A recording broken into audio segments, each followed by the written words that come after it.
बरं आता मला जरांगे साहेब एक सांगा की तुम्ही हाही आरोप केला आज की मुंडेंच्या हाताला रक्त लागलेले आहेत.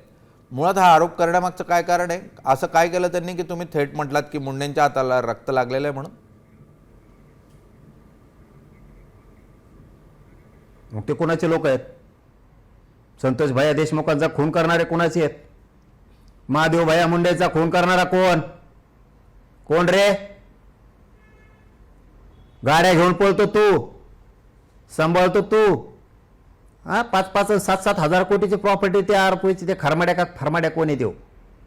काय करा त्याला एवढ्या प्रॉपर्टीचं? ही प्रॉपर्टी तो आहे, त्याची नाही. तो वापर करून घेतला त्याचा. आता ते जेलला पडला तर त्याचा वापर करून घेतला. तो ही प्रॉपर्टी सगळी ती तो खुणं घडून आणले सगळे. दुसरं कोण? कारण तो लायकी आता उघडी पडली. तू मराठ्यात बीड जिल्ह्यात उघडा पाडा कालपासून. तो मराठ्याच्या आरक्षणाला विरोध केला ना काल, तेव्हापासून तू उघडा पाडला. तू किती जातीवादी आहेस? तो किती खुणं केले, किती प्रॉपर्ट्या कमवल्या, आणि तू मराठ्याचा आतून म्हणतो आम्ही किती वाटोळ करतो.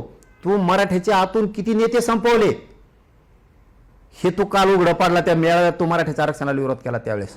तू लय मोठी चूक केलेली आहेस. तुला मोठं मराठीनेच केलेलं आहे. आणि तो मला येऊन सांगितलेलं अंतर्वालीत की मला आमच्या जातीनं लय त्रास दिला पण मला मराठ्याने मोठं केलं. तू त्याच मराठ्याला आरक्षण देऊ नको म्हणतो, हा ध्यानात ठेव. तुमच्या 30 वर्ष जे राजकीय करिअर घडलं ना, त्या बादर मराठ्यांमुळे घडलेलं आहे बीडच्या. नसतात तुम्ही औषधाला सुद्धा सापडला नसतात राजकारणात. तुम्हाला कुठंच मराठी निवडून नाही देणार. आणि पुढच्या काळात आता मराठ्याला तसं वागावंच लागणार आहे.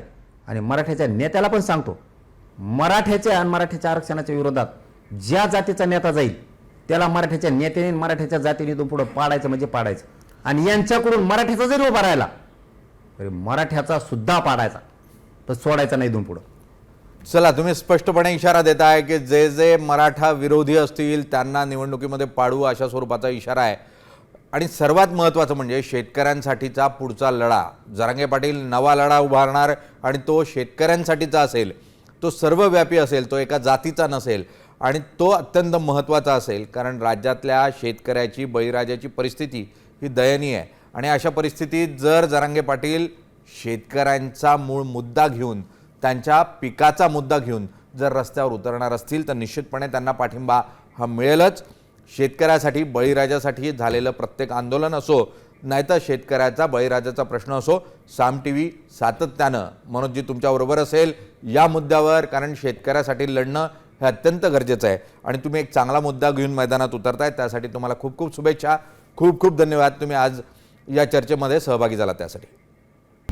आता isakal.com आहे देशातील नंबर 1 ची मराठी न्यूज वेबसाईट. प्रत्येक अपडेटसाठी isakal.com ला नक्की भेट द्या.